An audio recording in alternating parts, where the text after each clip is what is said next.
नमस्कार दोस्तों, मैं Dharmendra Verma online study with DK में आपका बहुत बहुत स्वागत करता हूं। आज हम बात करने वाले हैं शिक्षा मनोविज्ञान के 500 अति महत्वपूर्ण प्रश्नों के बारे में। एक सीरीज स्टार्ट की जिसमें आपको 500 प्रश्न मिलेंगे। इस पार्ट के माध्यम से, इस वीडियो के माध्यम से आपको 50 प्रश्न मिलेंगे, यानी कि फर्स्ट पार्ट है। टोटल यहाँ पर आपको 10 पार्ट दिए जाएंगे या फिर कह सकते हैं कि 10 वीडियो दी जाएंगी जिसमें आपको 500 प्रश्न मिलेंगे। 500 के 500 इंपॉर्टेंट हैं, आपको स्किप नहीं करना है, वीडियो को पूरा देखना है। यदि आप इन प्रश्नों को पढ़ना चाहते हैं, एक बार और लगाना चाहते हैं 50 प्रश्नों को, तो आप हमारे ऐप्स टेट सक्सेस के माध्यम से लगा सकते हैं। वहाँ पर आपको 15,000 से ज़्यादा प्रश्न मिलेंगे। आप वहाँ पर क्यू लगा सकते हैं, पीडीएफ प्राप्त कर सकते हैं, प्राइवेसी ईयर पेपर वहाँ पर प्राप्त कर सकते हैं, वो भी सब कुछ फ्री में। 15,000 से ज़्यादा क्वेश्चन वहाँ पर आपको बिल्कुल फ्री में मिलने वाले हैं। तो लिंक डिस्क्रिप्शन में जाकर एक बार चेकआउट कर लीजिएगा और अपना फीडबैक जरूर दीजिएगा कि वहाँ ऐप्स आपको कैसा लगा। शुरुआत करते हैं। 50 प्रश्न मिलेंगे आपको इस पार्ट के माध्यम से, इस वीडियो के माध्यम से।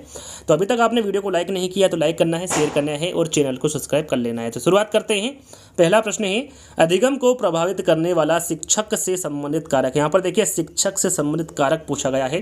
प्रस्तुतिकरण है, अभ्यास है, इच्छा शक्ति है या फिर तत्परता है। तो अधिगम को प्रभावित करने वाला शिक्षक से संबंधित कारक पूछा गया है, तो यहाँ पर प्रस्तुतिकरण आपका राइट आंसर होगा। यदि आप आपका आकलन करना चाहते हैं तो आकलन कर सकते हैं और अंत में बता सकते हैं कि इन 50 प्रश्नों में आपको कितने नंबर आ रहे हैं। तो पहला वाला विकल्प आपका यहाँ पर सही होगा। सफल होने से बढ़कर कोई सफलता नहीं है, यहाँ कथन संबंधित है। देखिए थोड़ी देर समय पहले हमने थॉर्नडाइक से संबंधित 70 प्रश्न अपलोड किए थे।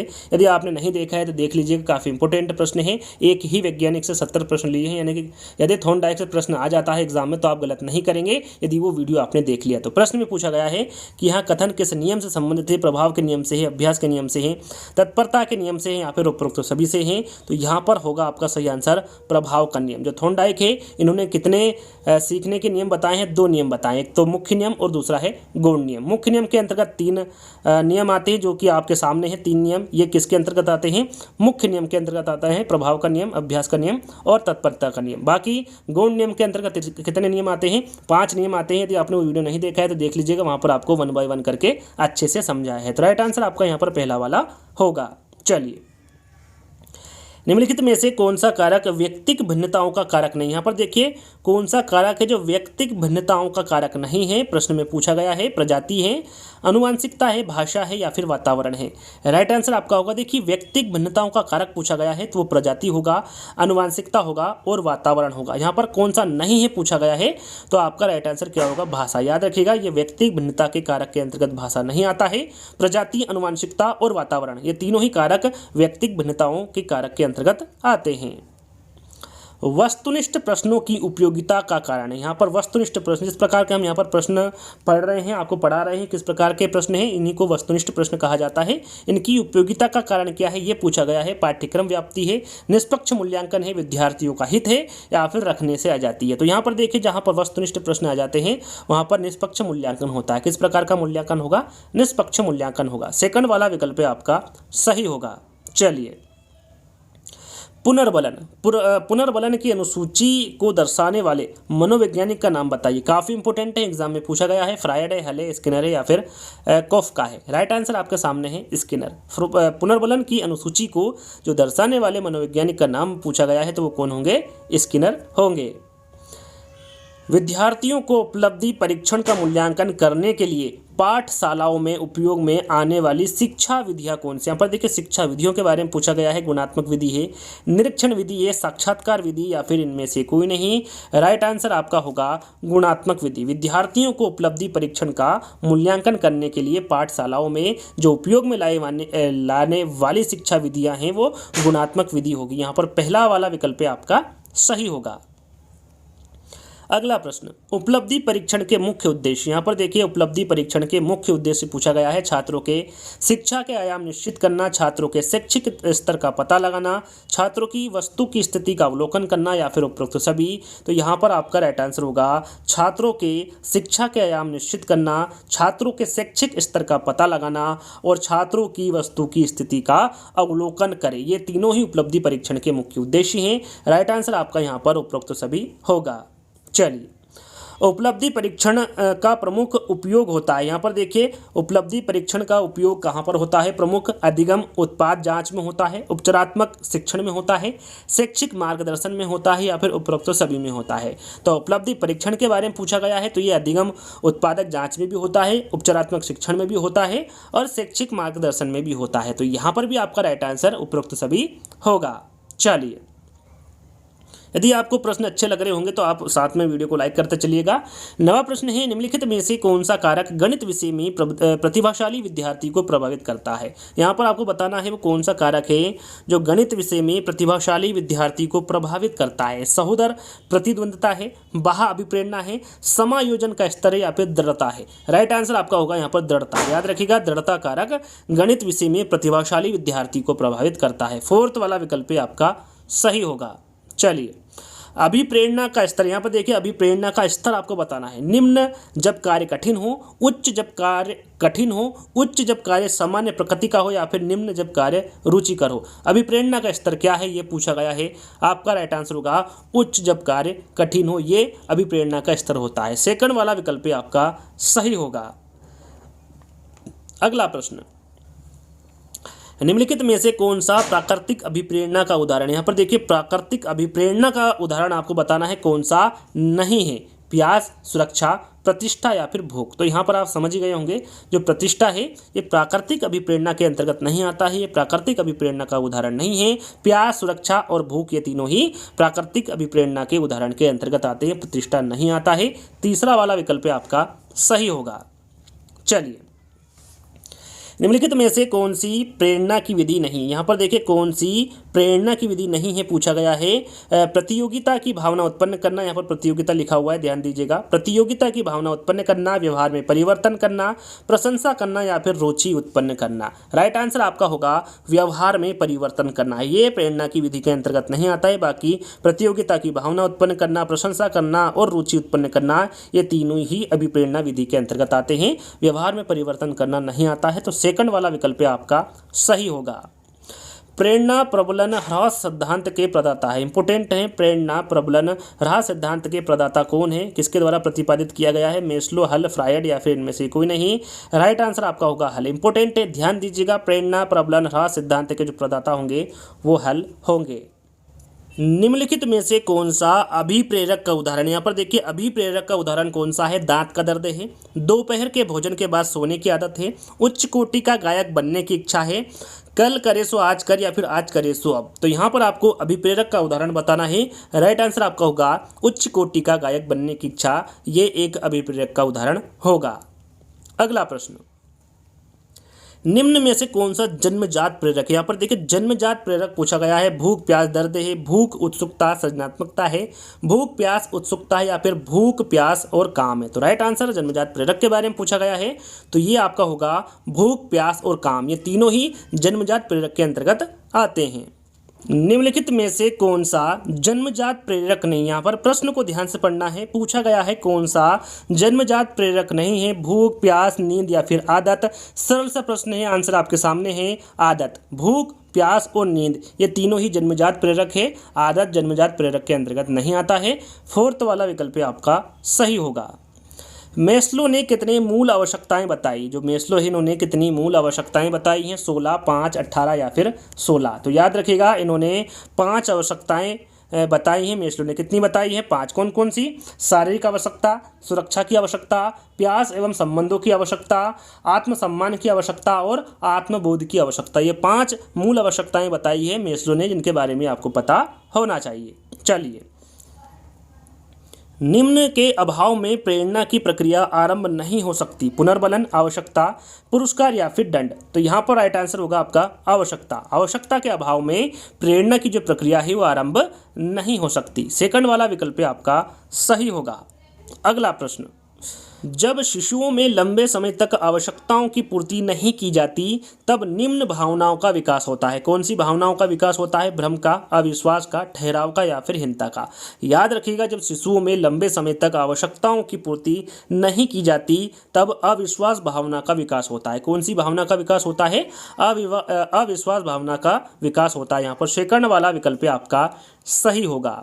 अगला प्रश्न, एक शैक्षिक निष्पत्ति परीक्षण हुआ है जिसका निर्माण ज्ञान समूह में कौशल मापने के लिए किया जाता है। यहाँ कथन किसका है? किन्नर का है, फ्रीमेन का है, कोल्सनिक का है या फिर गैरिसन का है? दिया गया कथन किसका है ये आपको बताना है, तो ये फ्रीमेन का कथन है। याद रखिएगा यहाँ कथन किसका होगा? फ्रीमेन का होगा।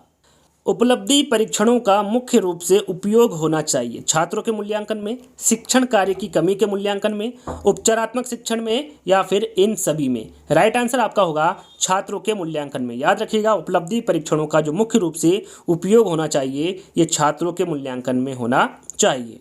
अगला प्रश्न, उपलब्धि परीक्षण कराने के लिए सबसे पहले क्या बनाना पड़ता है? उद्देश्य भार बनाना पड़ता है, उत्तर कुंजी, प्रश्न पत्र की रूपरेखा या फिर ब्लूप्रिंट। याद रखिएगा उपलब्धि परीक्षण कराने के लिए जो सबसे पहले बनाना पड़ता है वो उद्देश्य भार बनाना पड़ता है। यहाँ पर पहला वाला विकल्प आपका सही होगा। उपलब्धि परीक्षण कराने के लिए सबसे पहले क्या बनाना पड़ता है? उद्देश्य भार, उत्तर कुंजी, प्रश्न पत्र की रूपरेखा या फिर ब्लूप्रिंट। उपलब्धि परीक्षण कराने के लिए सबसे पहले क्या बनाना पड़ता है पूछा गया है। आपका राइट आंसर होगा उद्देश्य भार। उपलब्धि परीक्षण कराने के लिए सबसे पहले उद्देश्य भार को बनाना पड़ता है।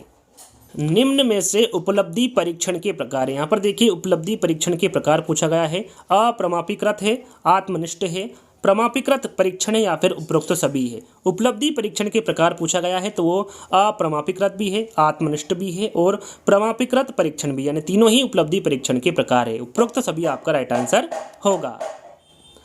निष्पत्ति परीक्षणों का सबसे अधिक उपयोग है किसमें है? प्रेरकों में है, अधिगम में है, छात्र वर्गीकरण में है या फिर श्रेणी विभाजन में है। निष्पत्ति परीक्षणों का सबसे अधिक उपयोग पूछा गया है। आपका राइट आंसर होगा छात्र वर्गीकरण में। याद रखिएगा निष्पत्ति परीक्षणों का जो सबसे अधिक उपयोग होगा वो छात्र वर्गीकरण में होगा।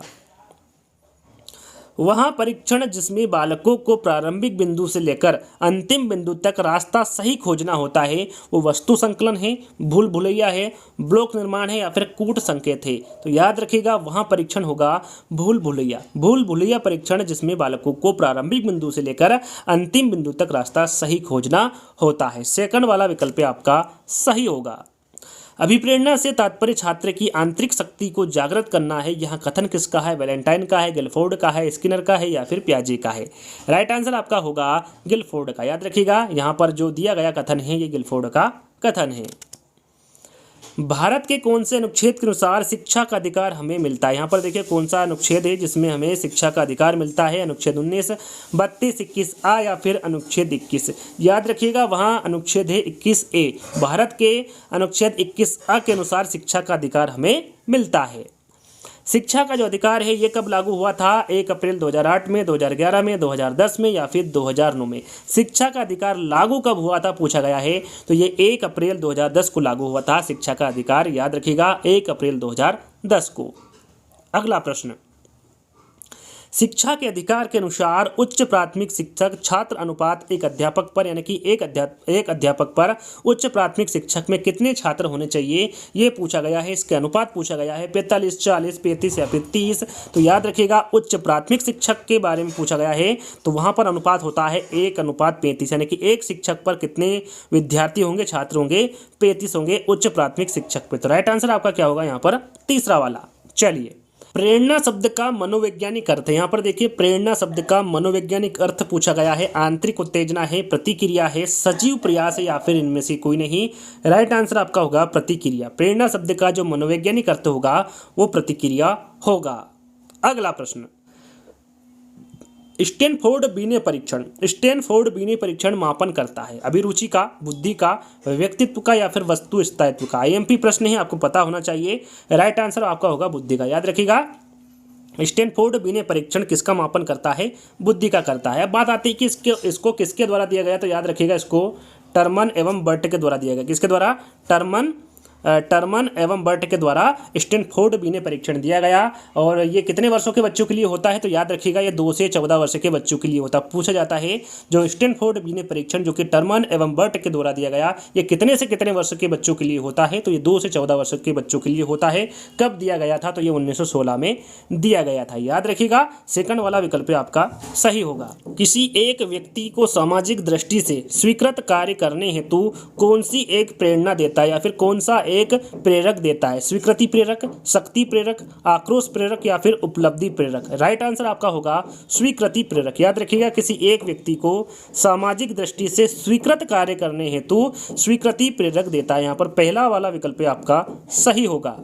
अगला प्रश्न, निम्न में से अधिगम के संज्ञानात्मक अनुक्षेत्र से संबंधित क्रिया है? कौन सी क्रिया है? कल्पना करना, अनुभूति करना, स्पर्श करना या फिर क्रोधित होना? निम्न में से अधिगम के संज्ञानात्मक अनुक्षेत्र से संबंधित कौन सी क्रिया है, यह आपको बताना है। राइट आंसर आपका होगा यहाँ पर कल्पना करना। निम्न में से कौन सा शिक्षण अधिगम प्रक्रम को प्रभावहीन बनाता है? कौन सा शिक्षण है जो अधिगम प्रक्रम को प्रभावहीन बनाता है? उपयुक्त शिक्षण है, पारितोषिक तथा दंड का अनुचित उपयोग है, पाठ्यक्रम पूरा करना है या फिर शिक्षण विधि का उपयोग करना है? यदि आपने चारों विकल्पों को और प्रश्न को ध्यान से पढ़ा होगा, राइट आंसर आपके सामने है पारितोषिक तथा दंड का अनुचित उपयोग। यह शिक्षण अधिगम प्रक्रम को प्रभावहीन बनाता है। यहाँ पर सेकंड वाला विकल्प आपका सही होगा। निष्पादन में परिवर्तन अभ्यास का फलन होता है, यहाँ कहा जाता है परिपक्वता, अधिगम, बुद्धि या फिर अभिप्रेरणा? राइट आंसर आपका होगा अभिप्रेरणा। याद रखिएगा, ये क्या कहा जाता है? अभिप्रेरणा कहा जाता है। श्रृंखला अधिगम संबंधित है। श्रृंखला अधिगम किससे संबंधित है? थॉर्नडाइक से है, ब्रूनर से है, टोलमैन से या फिर गेने से? याद रखिएगा, जो श्रृंखला अधिगम है ये गेने से संबंधित है। अधिगम के जो प्रकार हैं वो गेने ने कितने बताए हैं? 8 बताए हैं, और 8 में से श्रृंखला अधिगम एक प्रकार है। तो 8 प्रकार कौन कौन से उनके बारे में आपको पता होना चाहिए। जरूरी नहीं यहाँ पर श्रृंखला अधिगम के बारे में पूछ जाए। कौन कौन से 8 प्रकार है? संकेत अधिगम है, उद्दीपक अनुक्रिया अधिगम है, श्रृंखला अधिगम है, शाब्दिक साहचर्य अधिगम है, विभेद अधिगम है, संप्रति अधिगम है, सिद्धांत अधिगम है और समस्या समाधान अधिगम है। ये 8 प्रकार के जो अधिगम है गेने के द्वारा बताए गए हैं। तो याद रखिएगा, यहाँ पर कौन सा आपका राइट आंसर होगा? 4th वाला। चलिए, शैक्षिक तकनीकी विधियों एवं तकनीक का विज्ञान है जिसके द्वारा शैक्षिक उद्देश्यों की प्राप्ति की जा सकती है। यहाँ परिभाषा दी गई है शिव के मित्रा के द्वारा, कुलकर्णी के द्वारा, डेविस के या फिर गेने के। तो यहाँ पर जो दी गई परिभाषा है ये शिव के मित्रा के द्वारा दी गई परिभाषा है। पहला वाला विकल्प आपका सही होगा। अगला प्रश्न, निम्न में से कौन सा एक प्रणाली उपागम का पहलू नहीं है? कौन सा उपागम का पहलू नहीं है बताना है। उद्देश्य है, प्रक्रिया है, संरचना है या फिर विषय वस्तु है? राइट आंसर आपका होगा संरचना। याद रखिएगा, संरचना एक प्रणाली उपागम का पहलू नहीं है। उद्देश्य, प्रतिक्रिया और विषय वस्तु ये तीनों ही उपागम के पहलू के अंतर्गत आते हैं। अगला प्रश्न, मनोसामाजिक विकास का सिद्धांत इंपॉर्टेंट है, काफ़ी इंपॉर्टेंट है। इससे पहले भी मैं जो वीडियो बनाया है उसमें जिक्र कर चुका हूं। मनोसामाजिक विकास का सिद्धांत किसके द्वारा दिया गया है? विलियम दुग्गल के द्वारा, एरिक्सन के, बंडूरा के या फिर अरस्तु के? याद रखिएगा, जो मनोसामाजिक विकास का सिद्धांत दिया गया है ये एरिक्सन के द्वारा दिया गया है। अगला प्रश्न, मनोसामाजिक सिद्धांत को और किस नाम से जाना जाता है? आम सामाजिक विकास का सिद्धांत, जीवन अवधि का सिद्धांत, दोनों या फिर इनमें से कोई नहीं? तो देखिए, मनोसामाजिक सिद्धांत को किस नाम से जाना जाता है पूछा गया है। अहम सामाजिक विकास का सिद्धांत, जीवन अवधि का सिद्धांत, यानी कि इन दोनों के नाम से जाना जाता है। तो उत्तर आपका यहाँ पर होगा यहाँ दोनों। किसके द्वारा दिया गया है? तो एरिक्सन के द्वारा दिया गया है मनोसामाजिक सिद्धांत, जिसके बारे में अभी मैंने हाल ही में आपको बताया है। तीसरा वाला विकल्प आपका सही होगा। थॉर्नडाइक का सिद्धांत माना जाता है, इंपॉर्टेंट है। थॉर्नडाइक का जो सिद्धांत है वो समाजवाद माना जाता है, साहचर्य, संज्ञानवाद या फिर संयोजनवाद? इंपॉर्टेंट है और सरल है। आप सभी को पता है कि जो थॉर्नडाइक का सिद्धांत माना जाता है वो संयोजनवाद माना जाता है। यहाँ पर 4th वाला विकल्प आपका सही होगा। अगला प्रश्न, निम्न में से कौन सा वंशानुक्रम का नियम नहीं? यहाँ पर देखिए, वंशानुक्रम का कौन सा नियम नहीं है ये आपको बताना है। प्रत्यागमन, अभिप्रेरणा, भिन्नता या फिर समानता? कौन सा वंशानुक्रम का नियम नहीं है? तो आपका राइट आंसर होगा अभिप्रेरणा। अभिप्रेरणा वंशानुक्रम का नियम नहीं है। प्रत्यागमन, भिन्नता और समानता ये तीनों ही वंशानुक्रम के नियम के अंतर्गत आते हैं। बालक के विश्वास बनाम और अविश्वास की अवस्था कितने वर्ष तक होती? जो ये अवस्था दी गई है ये किसके अनुसार दी गई, किसके द्वारा दी गई है? तो ये एरिक्सन के द्वारा दी गई है। यहाँ पर आपको बताना है, यहाँ पर जो अवस्था है बालक की ये कितने से कितने वर्ष तक की एरिक्सन के द्वारा बताई गई है। 0 से 1 वर्ष, 1 से 2 वर्ष, 1 से 3 वर्ष या फिर 4 से 5 वर्ष? याद रखिएगा, बालक के विश्वास बनाम और अविश्वास की जो अवस्था है वो 0 से 1 वर्ष तक की रहती है। कितने से? 0 से 1 वर्ष तक की रहती है। पहला वाला विकल्प आपका सही होगा। अगला प्रश्न, संज्ञानात्मक विकास की निम्नलिखित अवस्थाओं में से कौन सी अवस्था का वर्णन ब्रूनर द्वारा नहीं किया गया है। प्रश्न को आपको ध्यान से पढ़ना है। वो कौन सी अवस्था है जिसका जिक्र या फिर जिसका वर्णन ब्रूनर द्वारा नहीं किया गया है। अधिनियम, प्रतिभारकता, पराधीनता या फिर साकृतिकता। राइट आंसर आपका होगा पराधीनता। याद रखिएगा, जो पराधीनता अवस्था है इसका वर्णन ब्रूनर के द्वारा नहीं किया गया है। तीसरा वाला विकल्प आपका सही होगा। शिक्षण प्रतिक्रियाओं की एक विधि है जो सीखने की उत्सुकता जागृत करती है। यह किसके द्वारा कहा गया। क्रो एंड क्रो के, क्रोनबेक के, हिलगार्ड के या फिर स्मिथ के। याद रखिएगा, जो दी गई परिभाषा है ये स्मिथ की परिभाषा है। इनके द्वारा कहा गया शिक्षण क्रियाओं की एक विधि है जो सीखने की उत्सुकता जागृत करती है। फोर्थ वाला विकल्प आपका सही होगा। संज्ञानात्मक विकास का सिद्धांत किसके द्वारा दिया गया। इंपॉर्टेंट है और सरल है, सभी को पता है इसके बारे में कि जो संज्ञानात्मक विकास का सिद्धांत दिया गया है ये जीन पियाजे के द्वारा दिया गया है।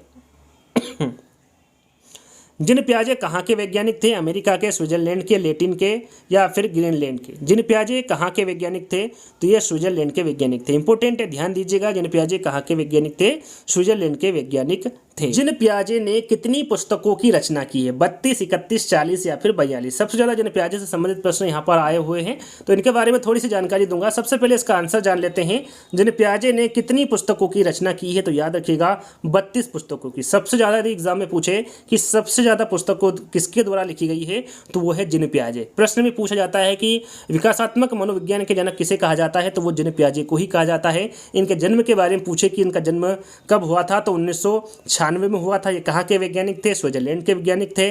मैंने थोड़ी देर पहले ही बताया था। यदि ये पहली पुस्तक के बारे में पूछे कि जीन पियाजे की पहली पुस्तक कौन सी है, इनके द्वारा कौन सी पुस्तक लिखी गई, आपको पता होना चाहिए the language of thought of the child. यह पुस्तक जीन पियाजे की पहली पुस्तक है। कब प्रकाशित की गई थी, तो यहाँ प्रकाशित वर्ष होगा 1923। ये पहली पुस्तक है किसकी, जीन पियाजे की। तो ध्यान दीजिएगा, यहाँ पर पहला आंसर आपका पहला वाला होगा। चलिए, प्रेरणा का स्रोत निम्नलिखित में से कौन सा नहीं। यहाँ पर देखिए, प्रेरणा का स्रोत कौन सा नहीं है पूछा गया है। प्रेरक है, चालक है, उद्दीपन है या फिर आदत है। राइट आंसर आपका होगा आदत। याद रखिएगा, आदत प्रेरणा का स्रोत नहीं है। प्रेरक, चालक और उद्दीपन ये तीनों ही प्रेरणा के स्रोत के अंतर्गत आते हैं। अगला और अंतिम प्रश्न, जैसा कि मैंने आपको बताया था, इस वीडियो के माध्यम से आपको 50 प्रश्न मिलेंगे। टोटल यहाँ पर 10 पार्ट या फिर 10 वीडियो बनेंगे जिसमें आपको 500 प्रश्न मिल जाएंगे। बालक में स्वतंत्रता बनाम शर्म की अवस्था कब होती है। यदि आपको यहाँ पर वीडियो पसंद आ गया होगा, वैसे तो 50 प्रश्न आप यदि देख रहे होंगे तो वीडियो जरूर पसंद आया होगा। तो यदि आपने वीडियो को लाइक नहीं किया तो लाइक करना है सबसे पहले। उसके बाद में जैसे ही 50 प्रश्न समाप्त होते हैं आपको इस वीडियो को शेयर करना है। और यदि अपने चैनल को सब्सक्राइब नहीं किया है तो जल्दी से चैनल को सब्सक्राइब कर लेना है। बालक में स्वतंत्रता बनाम शर्म की अवस्था कब होती है। 1 साल से 3 साल के बीच में, 3 साल से 6 साल के बीच में, 6 साल से 12 साल के बीच में या फिर 12 साल से 18 साल के बीच में। यहाँ पर पूछा गया है प्रश्न में, बालक में स्वतंत्रता बनाम शर्म की अवस्था कब होती है। राइट आंसर आपका होगा 1 साल से 3 साल के बीच में बालक में स्वतंत्रता बनाम शर्म की अवस्था होती है। पहला वाला विकल्प आपका सही होगा। और यहीं पर आपके 50 प्रश्न समाप्त होते हैं। जल्द ही इसके सेकंड पार्ट में मिलेंगे। जब तक के लिए धन्यवाद।